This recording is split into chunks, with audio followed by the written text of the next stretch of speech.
Olá, meus queridos alunos do PEJA 2, Bloco 2.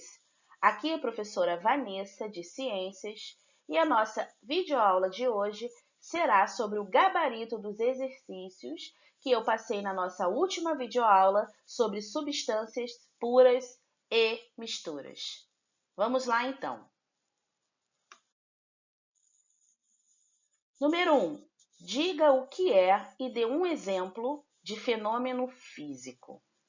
Então, aí nós estamos vendo algumas figuras, dentre elas um papel sendo picado, uma lata amassada, uma água fervendo. E isso tudo comprova o quê? Que no fenômeno físico, a composição da matéria é preservada, ou seja, permanece a mesma antes e depois da ocorrência do fenômeno.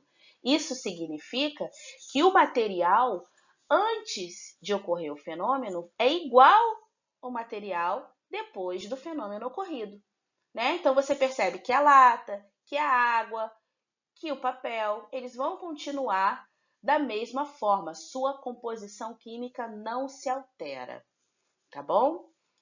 Vamos para a questão 2. O que diz a questão 2? Diga o que é e dê um exemplo de fenômeno químico. Como vocês estão vendo aí, um ferro enferrujado, né? Um papel queimado, um comprimido efervescente se dissolvendo, uma banana apodrecendo. E o que diz o fenômeno químico? Que a composição da matéria é alterada. A composição desse material antes de ocorrer o fenômeno é totalmente diferente da que resulta no final, não é mesmo? A questão 3 diz o quê? O que é substância pura? Bom, substância pura é aquela formada por um único tipo de substância, né? Então aqui, vocês veem que nesse copo de água nós temos apenas o quê? A água. E essas barras de ouro, somente o ouro. Só vamos lembrar que as substâncias puras, elas podem ser divididas em substâncias puras simples e substâncias puras compostas. Então, a gente pode voltar naquele vídeo anterior, né, para a gente fixar essa definição, ok? Questão 4. O que é mistura? Uma mistura ela é formada por duas ou mais substâncias. E cada uma dessas substâncias é chamada de componente. Então, quando a gente tem uma mistura, a gente pode dizer quais são os componentes dessa mistura. Que tipo de mistura é?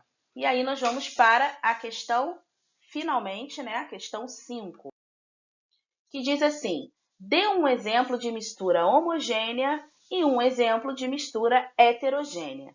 Então, nós temos dois exemplos aí.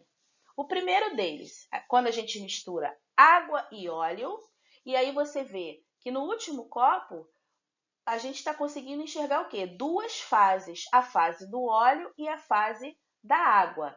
Então, quando a gente consegue enxergar os componentes de uma mistura, a gente diz que essa mistura é o quê?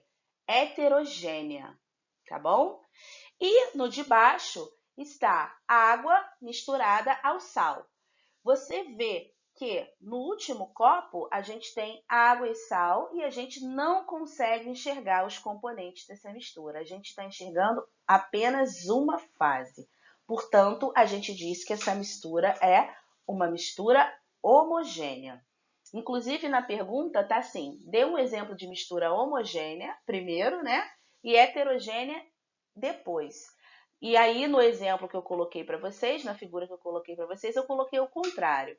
Em primeiro lugar está a mistura heterogênea, água e óleo, e no segundo, uma mistura homogênea de água e sal, tá? Portanto, não confundam na hora de responder. Bom, gente, espero que vocês tenham feito os exercícios no caderno, tenham compreendido, tá? Um grande beijo e até a próxima aula.